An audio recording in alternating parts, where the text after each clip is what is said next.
Yes, good morning everyone. Yes, my name is Ramanjanelu, Senior Geography Faculty. Yes, మరి జాగ్రఫీకి సంబంధించిన విషయాలు ఈరోజు discussion చేయాలి. బేసికల్గా ఫస్ట్ ఆఫ్ ఆల్ మనం ఏం డిస్కషన్ చేయాలంటే అసలు జాగ్రఫీ వచ్చేసి ఎస్ఐ అండ్ కానిస్టేబుల్లో వీటి యొక్క వెయిటేజ్ ఎంత అనేది తెలియాలి ఫస్ట్.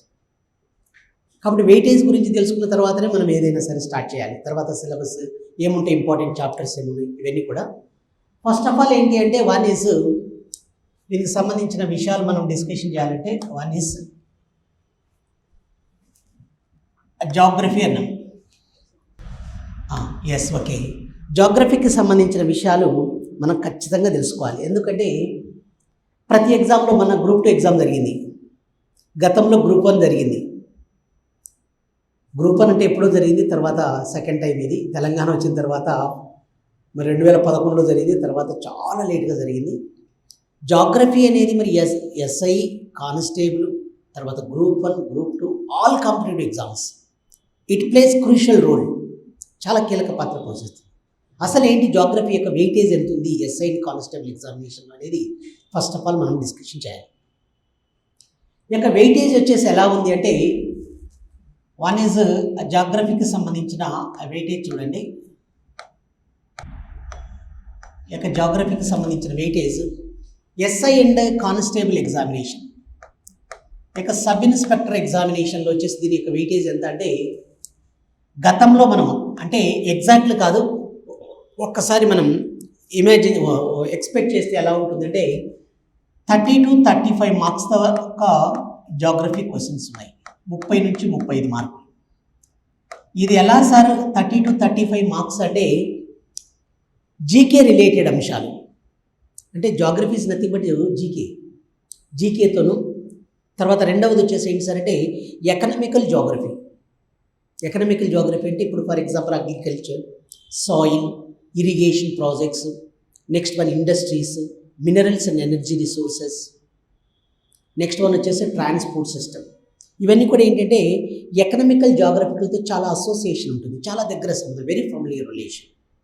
కాబట్టి మనం ఖచ్చితంగా ఇవి గుర్తుపెట్టుకోవాలి. కాబట్టి 30 to 35 మార్క్స్ వరకు జాగ్రఫీ మీద రావడానికి. అది కూడా ఇంకొకటి ఏంటి అంటే తెలంగాణ జాగ్రఫీ కూడా యాడ్ చేస్తాడు. Telangana geography, Indian geography, at the same time మనకి ఏంటంటే వరల్డ్ జాగ్రఫీకి సంబంధించిన అంశాలు కూడా. మరి వరల్డ్ జాగ్రఫీకి సంబంధించి కొంచెం వెయిటేజ్ తక్కువగా ఉంది. ఏ మాట మాట మాట్లాడితే ఈ యొక్క వరల్డ్ జాగ్రఫీకి సంబంధించి వెయిటేజ్ కొంచెం తక్కువగానే ఉంది. కాబట్టి మనకి ఏంటంటే ఇండియన్ జాగ్రఫీ, తర్వాత అట్ ద సేమ్ టైం మనం తెలంగాణకు సంబంధించిన అంశాలు, అండ్ థర్డ్ వన్ వచ్చేసి ఏంటి అంటే వరల్డ్ జాగ్రఫీకి సంబంధించిన అంశాలు. ఈ మూడింటిని కలిపి అంటే ఎకనామికల్ జాగ్రఫీ, స్టాండర్డ్ జీకే, ఇవన్నీ కూడా యాడ్ అవుతాయి. సార్ స్టాండర్డ్ జీకే అంటే ఎలాంటివి అంటారు? ఈరోజు కరెంట్ అఫైర్స్, రేపు జీకే అవుతుంది. కాబట్టి ఏంటంటే ఇప్పుడు ఫర్ ఎగ్జాంపుల్ చీనాబ్ నదిపై మీకు అందరికీ తెలుసు, Chenab river. It is a prominent tributary of left tributary of Indus river. It is the prominent left tributary of Indus river, Chenab river అనేది. ఈ చీనాబ్ నదిపై ఒక పెద్ద ప్రాజెక్ట్ను కన్స్ట్రక్ట్ చేయడం జరిగింది, అంటే పెద్ద రైల్వే బ్రిడ్జ్ అండి. It is the tallest railway bridge entire the world.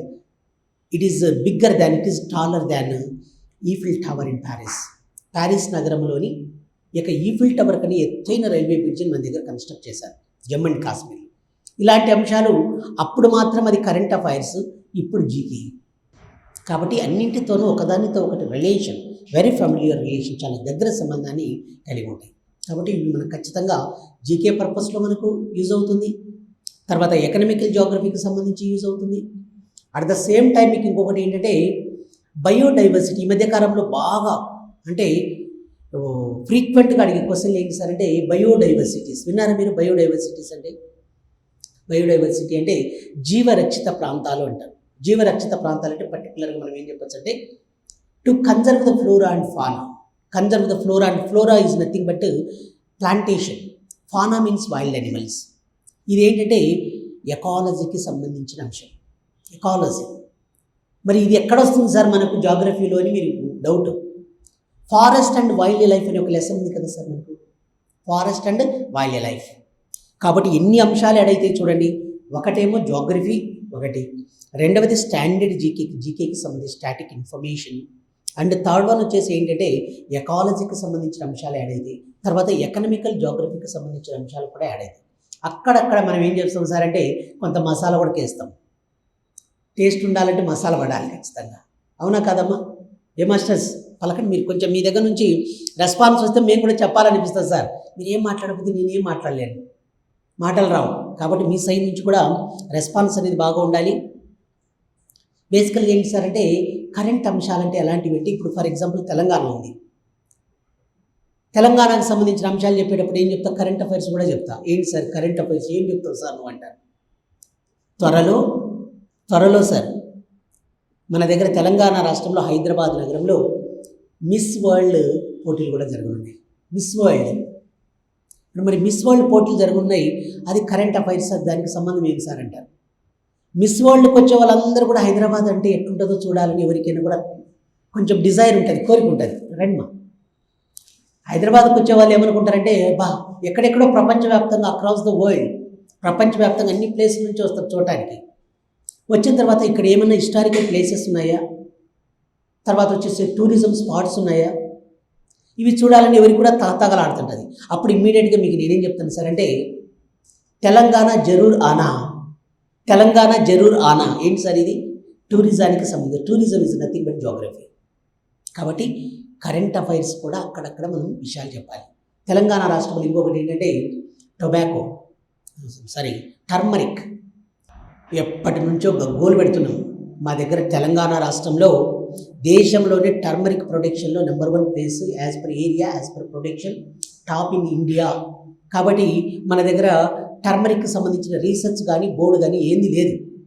రీసెంట్గానే మరి తెలంగాణ రాష్ట్రంలో నిజామాబాద్ జిల్లాలోని ఆర్మూర్ ప్రాంతంలో ఇక టర్మరిక్ బోర్డుని ఏర్పాటు చేశారు. ఇలాంటి అంశాలు ఏంటి సార్ అంటే కరెంట్ అఫైర్స్ ప్లస్ జాగ్రఫీ. కాబట్టి అందువల్లే మీకు అన్నీ కలిపి ఎన్ని మార్క్స్ వరకు రావడానికి అవకాశాలు అంటే 30 to 35 marks weightage in geography in SI examination. SI ఎగ్జామ్లో 30 నుంచి 35 మార్కులు అంటే it plays crucial role sir. చాలా కీలకమైన పాత్ర పోషిస్తుంది. నెక్స్ట్ వన్ నెంబర్ 2 వచ్చేసి పీసీ అంటే పోలీస్ కానిస్టేబుల్. ఈ పోలీస్ కానిస్టేబుల్ ఎగ్జామినేషన్లో వచ్చేసి ఇక్కడ ఎలా ఉంది వెయిటేజ్ అంటే ఇది కరెక్ట్గా సార్ జనరల్గా చెప్పాలంటే 22 ఆర్ 22 మార్క్స్, 20 నుంచి 22 మార్కుల వరకు ఆ వెయిటేజ్ ఉంది. 20 నుంచి 22 మార్కులు. కరెక్ట్గా మనం బ్లూ ప్రింట్ మనం తయారు చేయలేదు కాబట్టి కరెక్ట్గా మాట్లాడలేము. ఎక్స్పెక్ట్ చేస్తున్నాం. గతంలో అడిగిన క్వశ్చన్స్ని ఆధారంగా బేస్ చేసుకొని మనం ఎక్స్పెక్ట్ చేసి మాట్లాడుతున్నాం. కాబట్టి 20 to 20 మార్క్స్ వరకు ఏమో పోలీస్ కానిస్టేబుల్. ఎస్ఐ ఎగ్జామినేషన్లో 30 to 35 మార్క్స్ వరకు మనకు గతంలో అడిగారు ప్రీవియస్ క్వశ్చన్స్. అంటే ఎస్ఐ చాలాసార్లు జరిగే ఎస్ఐ ఎగ్జామినేషన్ వాటిలో ఇలా అడగడం జరిగింది. కాబట్టి అసలు ఆ జాగ్రఫీలో వచ్చేసి ఏం లెసన్స్ ఉంటాయి సార్, ఏముంటాయి అనేది మీకు తెలియాలి. ఒక్కసారి మీకు సిలబస్ చెప్పాలి. సిలబస్ చెప్పకుండా మనం ఏం మాట్లాడకూడదు. ఈ సిలబస్ ఏముందో ఒక్కసారి చూడండి సార్ ప్లీజ్. జనరల్గా బేసికల్గా చెప్పాలంటే సిలబస్ వచ్చేసి ఏముందంటే 3 పార్ట్స్గా మనం డివైడ్ చేయవచ్చు. ఒకటి వచ్చేసి వరల్డ్ జాగ్రఫీ, ప్రపంచ భౌగోళిక స్వరూపానికి సంబంధించిన అంశం. 1 ఈజ్ వరల్డ్ జాగ్రఫీ అంటారు. వరల్డ్ జాగ్రఫీ వచ్చేసి ఫస్ట్ వన్ ప్రపంచ భౌగోళిక స్వరూపం ఉంటుంది, వరల్డ్ జాగ్రఫీ. రెండవది సెకండ్ థింగ్ వచ్చేసి ఏంటి అంటే ఇండియన్ జాగ్రఫీకి సంబంధించిన అంశం. నెంబర్ 2 ఈజ్ ఇండియన్ జాగ్రఫీ అంటున్నాం.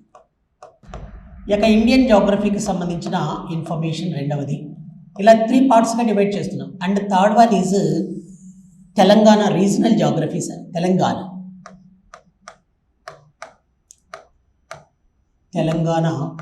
రీజనల్ జాగ్రఫీకి సంబంధించిన అంశాలు. గతంలో గ్రూప్ 1 ఎగ్జామినేషన్లో కూడా ఇలాంటి క్వశ్చన్స్ అడిగారు. మనందరం కూడా ఎక్కడున్నాం సార్ అంటే ఫిజికల్గా చెప్పాలంటే స్ట్రక్చరల్ పరంగా దక్కన్ ప్లాటీలో ఉన్నాం. హైదరాబాద్ నగరం అనేది ఎక్కడ ఉంది సార్ అంటే at the altitude of mean sea level about 600 meters in Deccan plateau. Deccan పీఠభూమిలో సముద్ర మట్టానికి 600 మీటర్ల ఎత్తులో ఉంటుంది హైదరాబాద్ నగరం. Hyderabad is a metropolitan city, you know very well. It is a vaccine capital of India. అంటే ఎన్నో ఫార్మా ఇండస్ట్రీస్ ఉన్నాయి మన దగ్గర. భారత్ బయోటెక్ లిమిటెడ్ కానీ, నెక్స్ట్ వన్ అరవిందో ఫార్మా కానీ, డాక్టర్ రెడ్డీస్ ల్యాబొరేటరీస్ కానీ, so many pharma industries are located here. అందువల్ల హైదరాబాద్ నగరాన్ని ఏమంటారంటే బల్క్ డ్రగ్ అని, వ్యాక్సిన్ క్యాపిటల్ ఆఫ్ ఇండియా అంటారు. మరి హైదరాబాద్ నగరం ఎక్కడుంది సార్ జియోలాజికల్ స్ట్రక్చర్ ప్రకారం అంటే, according to geological structure Hyderabad metropolitan city is located at the altitude of mean sea level about 600 meters in Deccan plot. మీరు ఇంగ్లీష్ మీడియమా తెలుగు మీడియమా సార్? తెలుగు మీడియమా అందరూ? ఇంగ్లీష్ తెలుగు ఇద్దరు ఉన్నారా? ఓకే. ఏపీ వాళ్ళు కూడా ఉన్నారమ్మా? Okay, yes. సరే సరేమ్మా, ఓకేమ్మా. బేసికల్గా అవి కూడా యాడ్ అయితే లేండి, మీరు ఏం టెన్షన్ పెట్టుకోవాల్సిన అవసరం లేదు. కాబట్టి ఏంటి సార్ అంటే, డిస్ట్రిక్ట్ రీఆర్గనైజేషన్ జరిగిన తర్వాత జిల్లాల పునర్వ్యవస్థీకరణ అనేది జరిగింది సార్. జిల్లాల పునర్వ్యవస్థీకరణ అంటే డిస్ట్రిక్ట్ రీఆర్గనైజేషన్. గతంలో ఉన్న వాటిని పెంచేశారు. అక్కడ ఏపీలో ఏమో 13 ఉంటే ఇప్పుడు 26 చేశారు. ఇక్కడేమో గతంలో 9 ఉంటే 9 పోయి 22 పోయి 33కి వచ్చింది. కాబట్టి వాటికి సంబంధించిన ఇన్ఫర్మేషన్, అప్డేట్ ఇన్ఫర్మేషన్ అంటే ఏరియాలు, జిల్లాలు మారిపోయింది కదా. ఇప్పుడు ఫర్ ఎగ్జాంపుల్ మనం వేరే వేరే సరౌండింగ్స్, హైదరాబాద్ సరౌండింగ్స్ ఉన్నాయి. గతంలో రంగారెడ్డి అనేవాళ్ళం, ఇప్పుడు కొన్ని మారిపోయాయి. ఇప్పుడు ఫర్ ఎగ్జాంపుల్ నేను ఏమంటానంటే, Electronics Corporation of India Limited ECIL అంటాను. మీకు ఇండస్ట్రీ గురించి చెప్పేటప్పుడు Electronics Corporation of India Limited అనేది హైదరాబాద్ నగరంలో ఉంది అని మనం జనరల్గా చెప్పుకుంటాం. డిస్ట్రిక్ట్ రీఆర్గనైజేషన్, జిల్లాల పునర్వ్యవస్థీకరణ జరిగిన తర్వాత ఈ యొక్క ఎలక్ట్రానిక్స్ కార్పొరేషన్ గతంలో previously it was located in Rangareddy, now it is located in Medchal Malkajgiri district. కాబట్టి ఎక్కడికెక్కడ ఇన్ఫర్మేషన్, మీకు కొత్త ఇన్ఫర్మేషనే చెప్తాను. అటు ఏపీ అయినా ఇటు తెలంగాణ అయినా ఇద్దరికి వేరు వేరే ఇన్ఫర్మేషన్ డిస్కషన్ చేయడం జరుగుతుంది. కాబట్టి మీరు వరి కావాల్సిన అవసరం లేదు. కాబట్టి బేసికల్గా ఏంటి సార్ అంటే, world geography, Indian geography, Telangana and as well as AP geography, regional జాగ్రఫీకి సంబంధించి సైమిల్టేనియస్గా ఒకే సమయంలో మీతో నేను డిస్కషన్ చేస్తాను. ఓకేనా? ఎస్. బేసికల్గా వరల్డ్ జాగ్రఫీని వచ్చేసి ఎలా డివైడ్ చేయొచ్చు మీరు ఒకసారి రాసుకోవాలి. ఎక్కడైనా ఇండెక్స్ రాసుకోండి కొద్దిగా. ఏంటంటే వన్ ఈజ్ వరల్డ్ జాగ్రఫీకి సంబంధించి వచ్చేసి బ్రాడ్లీ క్లాసిఫైడ్ అంటే స్థూలంగా మనం ఎన్ని రకాలుగా వర్గీకరించవచ్చు అంటే, బ్రాడ్లీ క్లాసిఫైడ్ స్థూలంగా ఎన్ని రకాలుగా వర్గీకరించవచ్చు అంటే, ఒకటి first one is broadly classified అంటున్నాం. స్థూలంగా ఎన్ని రకములుగా వర్గీకరించవచ్చు అంటే, వన్ ఈజ్ ఒకటి మనం ఏం చెప్పుకోవచ్చు అంటే, ఇక్కడ చూడండి, స్థూలంగా ఎన్ని రకాలుగా చెప్పచ్చు అంటే, వన్ ఈజ్ జియోమార్ఫాలజీ అని చెప్తున్నాం. వన్ ఈజ్ జియోమార్ఫాలజీ అంటున్నాం. Geomorphology one is. జియోమార్ఫాలజీ అంటే ఏంటి సార్ అంటారు. తెలుగులో ఏం రాసుకోవాలంటే, భూస్వరూపం, భౌతిక స్వరూపం. జియోమార్ఫాలజీ అంటే భూస్వరూపం. ఎస్, జియోమార్ఫాలజీ భూస్వరూప శాస్త్రం అంటారు సార్. రెండవది సెకండ్ వన్ ఈజ్ క్లైమటాలజీ అంటారు. క్లైమటాలజీ అంటే శీతోష్ణ స్థితి శాస్త్రం అంటారండి. క్లైమటాలజీ, జియోమార్ఫాలజీ అండ్ క్లైమటాలజీ శీతోష్ణ స్థితి శాస్త్రం అంటారు. And third one is oceanography అంటారండి.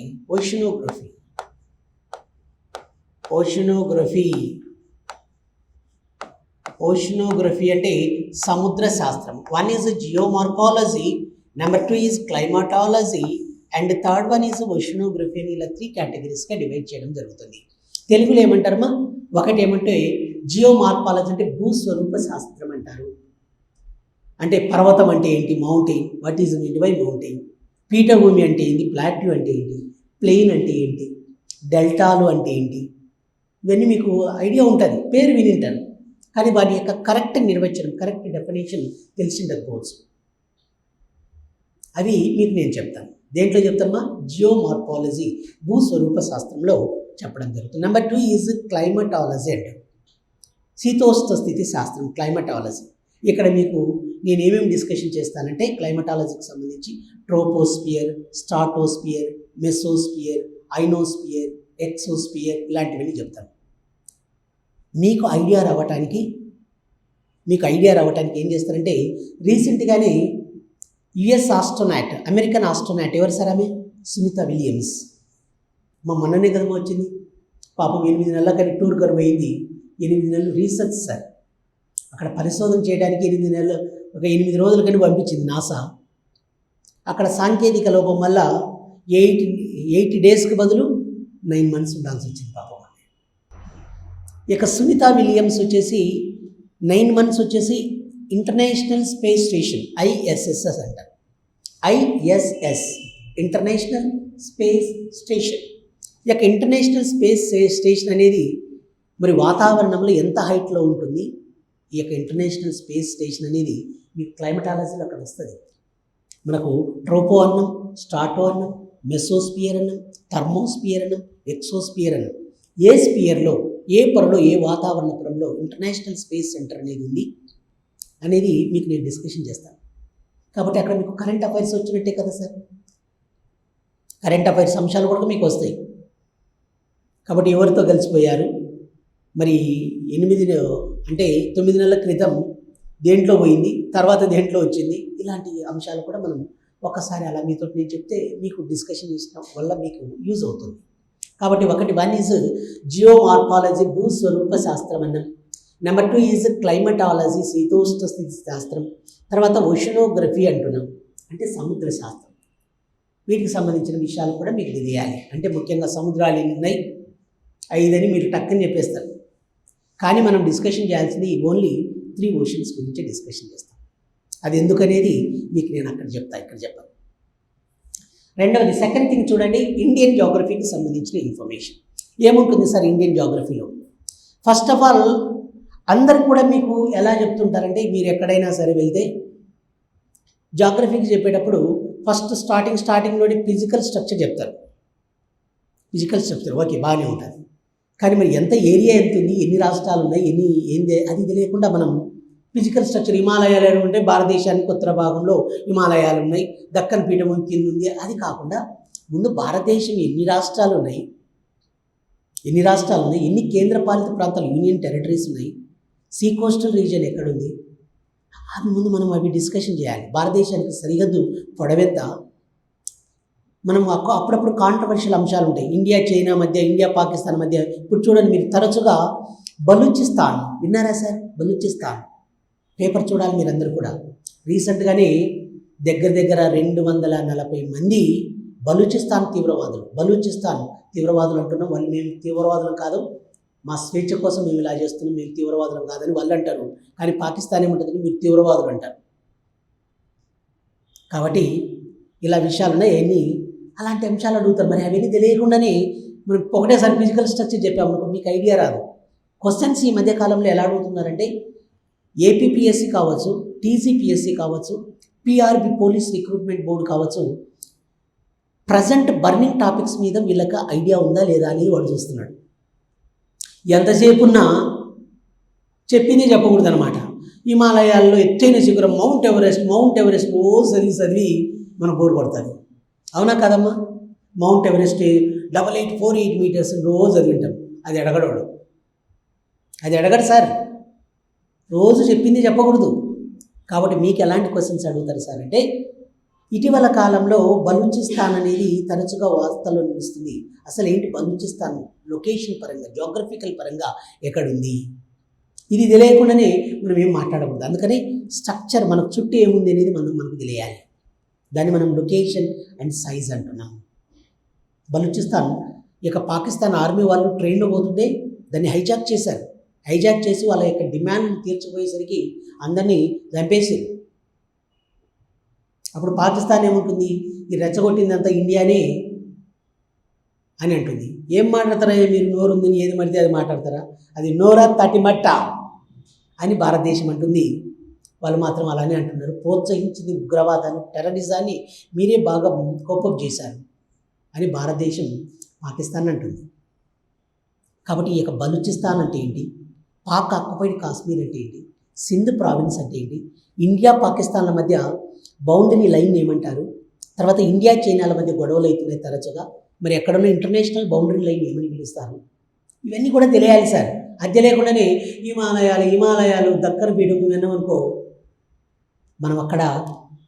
మనం చదువుకున్న దానికి తేడా లేకుండా పోతుంది. మనం అక్కడ ఆన్సర్ చేయలేం. చాలామంది ఫెయిల్యూర్ కావడానికి కారణం ఇది. ఎందుకంటే నేను దగ్గర ఒక 17 years నుంచి నేను జాగ్రఫీ చెప్తున్నా. నాకు తెలుసు ఎవరు ఎక్కడ బొక్క బొర్ల పడతారు అనేది నాకు తెలుసు. చాలామంది స్టూడెంట్స్ బాగానే చదువుతారు. చదివి ఏం చదువుతారంటే హిమాలయాల ఎత్తు వచ్చేసి 8,848 మీటర్లు మౌంట్ ఎవరెస్ట్, నందాదేవి హైట్ ఇంత, ఇవన్నీ చదువుకుంటారు. అలా చదువుకోకూడదు సార్. కాంపిటేటివ్ ఎగ్జామినేషన్స్ వేరు, అకాడమీ వేరు. అకాడమీ పరంగా వేరు, జాగ్రఫీ వేరు, కాంపిటేటివ్ జాగ్రఫీ వేరు. కాబట్టి పర్ఫెక్ట్గా మీరు చదువుకోవాలి. అది ఎలా చదవాలనేది మీకు నేను చెప్తాను. మంచిగా బోర్డు మీద మంచి ప్రజెంటేషన్ చేస్తా సార్. మీరందరూ కూడా కొంచెం జాగ్రత్తగా నన్ను అబ్జర్వ్ చేయాలంతే. మీరు చేయాల్సింది అది, నేను చెప్పాల్సింది నేను చెప్తాను. ఓకేనమ్మా? కాబట్టి అందరూ కూడా కొంచెం జాగ్రత్తగా. కాబట్టి ఒకటి ఏంటి సార్, ఇండియన్ జాగ్రఫీకి సంబంధించి ఏ అంశాలు ఉన్నాయి మనకి ఇక్కడ ఏమున్నాయంటే ఇది రాశారు కదా మీరు. ఎస్. రెండవది సెకండ్ వన్ వచ్చేసి ఏంటి సార్ అంటే ఇండియన్ జాగ్రఫీలో వన్ ఈజ్ లొకేషన్ అంటున్నాం. లొకేషన్ అండ్ సైజ్ అంటున్నాం. లొకేషన్ అండ్ సైజ్ అంటే ఉనికి, పరిమాణం సార్. అసలు భారతదేశం ఉనికి ఎక్కడుంది, ఇది వేర్ ఇట్ ఈస్ లొకేటెడ్. తర్వాత ఏరియా ఎంత ఉంది, విస్తీర్ణం ఎంత ఉంది, ఇవన్నీ తెలియాలి మనకు. కాబట్టి one is location and size అంటే ఉనికి మరియు పరిమాణం అంటున్నాం. నెంబర్ 2 వచ్చేసి ఫిజికల్ సెట్టింగ్స్ అంటే ఫిజికల్ ఫీచర్స్ అంటారు. ఫిజికల్ ఫీచర్స్కి సంబంధించిన ఇన్ఫర్మేషన్ అంటే ఏంటి సార్ అంటే ఫిజికల్ భౌతిక నిర్మాణం ఎలా ఉంది, ఎక్కడెక్కడ ఏమేమి ఉన్నాయి అనేది. తర్వాత థర్డ్ వన్ వచ్చేసి ఇండియన్ క్లైమేట్ అంటారు. భారతదేశం యొక్క శీతోష్ణ స్థితి అంటున్నాం. ఇండియన్ క్లైమేట్ భారతదేశం యొక్క శీతోష్ణ, ఇండియన్ క్లైమేట్. తర్వాత వచ్చేసి రివర్స్ అండ్ ఇరిగేషన్ ప్రాజెక్ట్స్, నదులు మరియు నీటిపారుదల project. Reverse and irrigation projects, నదులు మరియు నీటిపారుదల ప్రాజెక్టులు అంటున్నాం. Reverse and irrigation projects. ఓకేనమ్మా? నదులు, నీటిపారుదల ప్రాజెక్టులు. సరే, ఇక్కడ మీరు అందరూ కూడా kindly request all reverse and irrigation project. ఇక్కడ 2 లెసన్లు ఉన్నాయి సార్. ఒకటి one is river system, number 2 is irrigation project. మరి చాలా చాలా చాలా చాలా ఇంపార్టెంట్.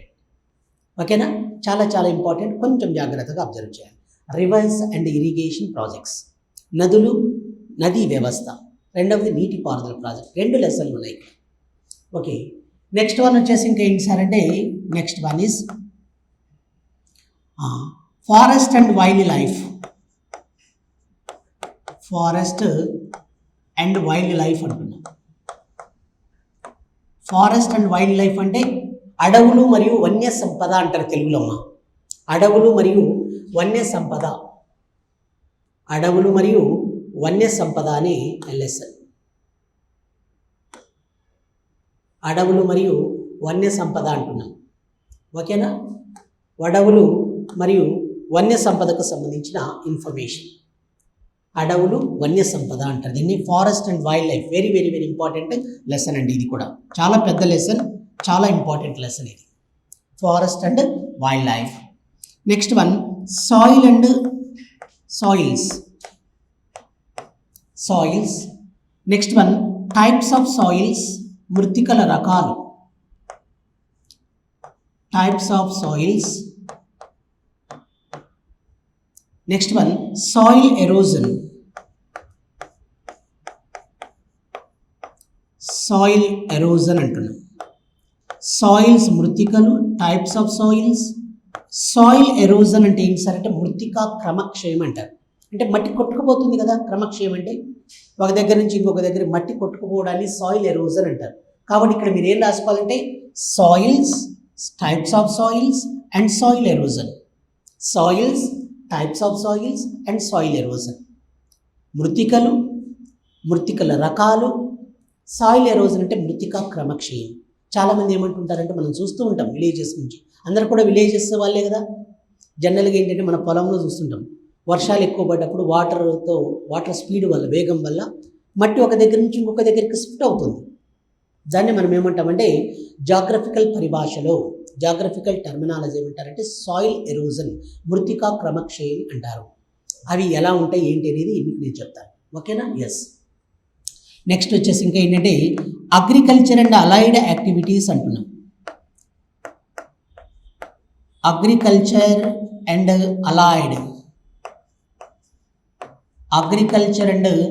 Allied activities. మన ఇంగ్లీష్ రాస్తున్నా తెలుగులో చెప్తాను, మీరు ఏం కంగారు పడాల్సిన అవసరం లేదు, మీరు అడగచ్చు కూడా నన్ను.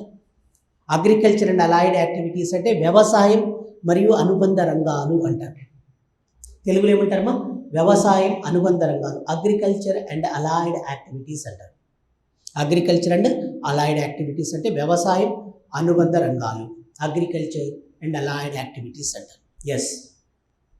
నెక్స్ట్ వచ్చేసి ఇంకేంటంటే మినరల్స్ అండ్ ఎనర్జీ రిసోర్సెస్ అంటున్నాం.